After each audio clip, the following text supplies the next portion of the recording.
Bonjour à tous, ici Nicolas Gagnon, directeur Québec et des affaires francophones pour la Fédération canadienne des contribuables. J'espère que vous allez bien. Peut-être que vous irez moins bien après que je vous allez raconter un peu cette histoire-là parce que la dernière découverte de la Fédération par rapport aux dépenses les plus ridicules au gouvernement fédéral fait encore jaser et pour toutes les mauvaises raisons du monde, malheureusement. Encore une fois, votre argent est mal utilisé et cette fois-ci, c'est pour louer des œuvres d'art. Ben oui, vous avez bien compris, les contribuables canadiens comme vous et moi dépensent à chaque mois 76 000 $ par mois en moyenne pour louer des œuvres d'art qui sont mises dans les bureaux des fonctionnaires fédéraux. Bon, là vous allez me dire, ben c'est un peu ridicule, d'où ça sort cette histoire-là, d'où vient ces œuvres d'art. Ben c'est assez simple. Le Conseil des arts du Canada possède une banque d'art, puis dans cette banque d'art-là, en fait, ils vont acheter un paquet d'œuvres qui appartiennent ou qui sont produites par des artistes émergents ou plus connus et qui sont entreposées dans cette banque d'art-là à chaque année. Elle est renouvelée, certains items qui sont éventuellement vendus en enchères, d'autres qui sont accumulés. Et ce qui arrive, c'est que cette banque d'art-là, donc, elle fait l'acquisition de ces pièces d'art. Donc vous et moi, on paye pour qu'elle soit acquise par la Banque des Arts, donc via le Conseil des Arts du Canada.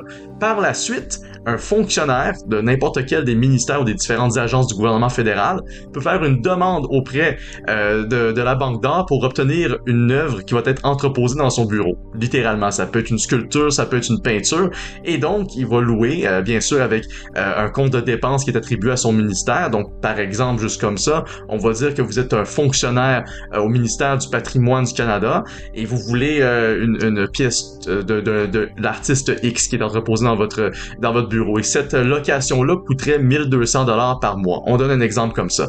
Eh bien, vous, le fonctionnaire, vous ne payez pas pour ça. C'est les contribuables qui vont payer pour, l'acquisition de cette œuvre d'art auprès de l'artiste par la Banque d'art du Canada.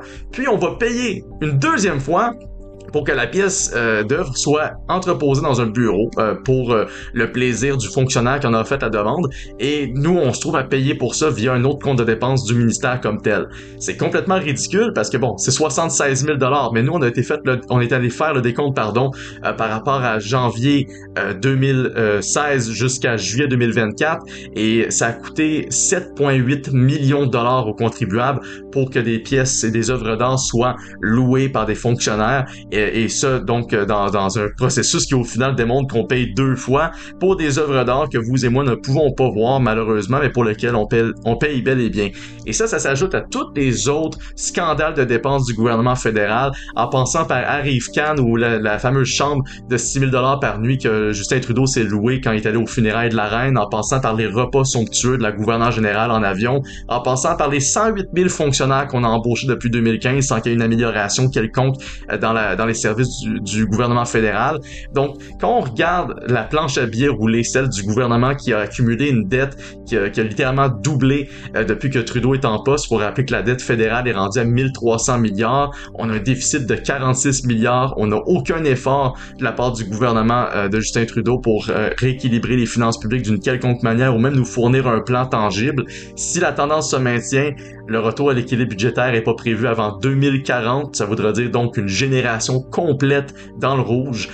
Et malgré ça, on constate encore plus à chaque jour d'autres dépenses ridicules, comme celle que j'ai dévoilée aujourd'hui, 76 000 $ par mois pour louer des œuvres d'art que nous, on paye, mais qu'on ne voit pas parce qu'ils sont entreposés dans des bureaux de fonctionnaires fédéraux à Ottawa ou aux quatre coins du pays, et ça pour leur plaisir personnel et non, bien sûr, pour une quelconque valorisation de l'art, parce que si c'était le cas, ça serait davantage mis publiquement, ça serait exposé, mais malheureusement, on paye pour, on la voit pas, et on se fait dire par la suite que, on peut pas donner plus de détails, parce que malheureusement, quand on a fait des demandes d'accès à l'information, on a obtenu les chiffres, mais on n'a pas obtenu les chiffres précis par rapport à chaque ministère et chaque agence.